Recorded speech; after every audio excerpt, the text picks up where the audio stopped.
Super simple recipe, something that you can put together quickly in the morning. We're going to use frozen waffles, but if you don't want to use frozen waffles, you can use, if you want to bump the fiber up or the protein up, you can look for frozen waffles. They actually have high protein frozen waffles. They have high fiber, whole wheat, whole grain. So there are a lot of options there that you can bump the nutrition up on these. And also in what you add to them, which is what we're going to talk a little bit about. The first thing we're going to do on this one is we're going to make our maple butter. Now, speaking of, we don't have a second food processor. So what happens when your butter is a little bit cold? What I did on this one was I sat it on the oven for a little while just to kind of soften it up. We don't want to melt the butter because then we come into a second issue. So we don't want to melt it. We just want to kind of soften it up so that we can stir it really easily. This is going to be our pizza sauce. Not really a sauce at all. Hopefully that's going to come together. Probably should have recycled that. All right, so we're going to put about a 1/4 cup in there. That is not going to be the exact, because we're not making the same number as we're making on your recipe card. This is about 1.5 sticks of butter. Okay. Put maple syrup in there.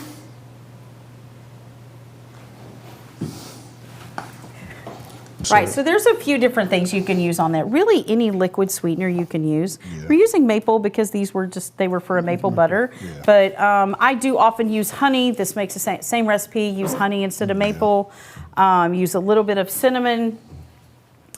You can use this to, in both of these recipes, when you're adding sugar into something, you can always use a sugar-free version too. So in our recipe for our cookies, you could use a brand like Swerve or something like that so that you're getting no carb in it. I'm going to give that a teaspoon of cinnamon. So you want to look at the brand and look at the bottle. It'll usually tell you what the ratio of whatever the sweetener is to your regular, to what this sweetener is. So depending on the brand, it could be the same, but generally I find agave and stevia to be extra sweet. Yeah. So I would not do those at a 1-to-1 ratio. Yeah. Keep it. There you go. A little bit of vanilla extract in that. We're going to do several eggs overall, but we're going to start with just 2 here. And the reason is I don't want to pull too many eggs at once.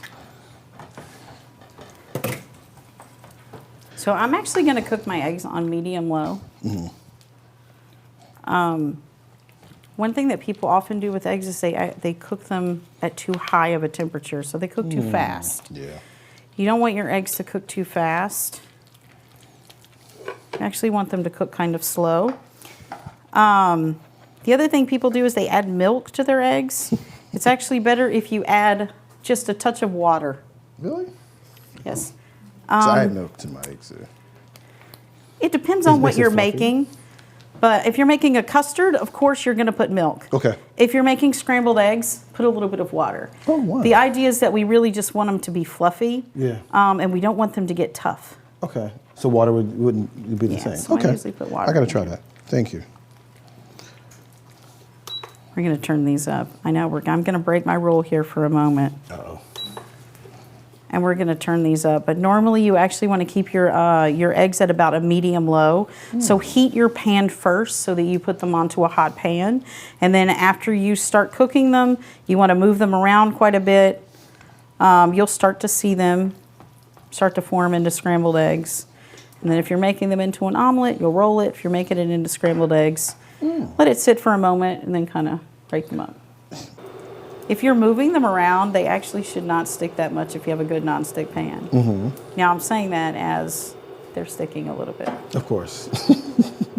You know. But it's not sticking as much as, like, if I'm cooking it sticks a lot.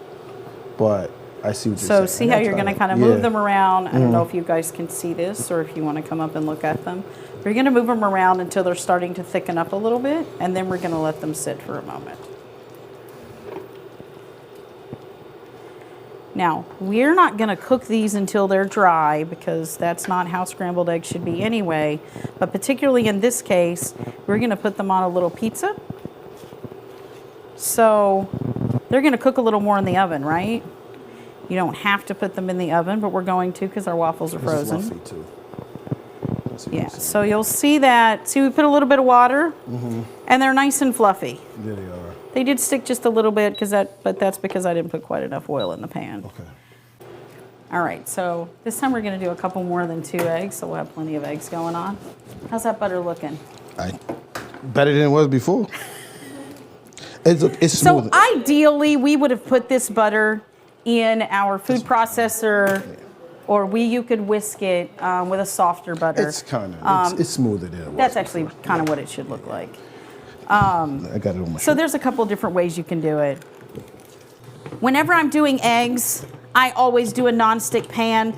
I'm kind of picky. I don't love, I do actually spend a little more money when it comes to my nonstick pans. And the reason for that is if you go with really inexpensive pans, oftentimes you get that peeling. So I'm not so much brand specific as I really look at what kind of coating it has. So I choose something that has a little bit of ceramic in it in addition to the nonstick coating. That's a personal choice. I am sure that if you ask my mother, she would tell you she's been using nonstick Teflon pans for years and they're just fine. Yes, there we go. I got it. But I do find that the ones that are ceramic tend to work a little bit better, and typically the newer ones that have kind of a crosshatch pattern in them, the finish on them lasts a little bit longer than the others. So maple butter has your sauce. Don't get crazy with it. You don't want soggy waffles. We're going to just do egg and cheese on this one. We can do just egg on one, whatever you guys want to do here. All right, so this one, we're going to put just egg on this one because I know there were a couple of people who weren't thrilled over some of the other toppings. So we can do just egg. Oh, you didn't have cheese. You got cheese and egg, but doing right. Okay, I see what you're doing. Yeah, so these eggs are a little bit creamier. Don't worry, they're going back in the oven. So that's creamier without milk. It's just more eggs. It's a little bit easier when you have more eggs to make it a creamier egg. Okay.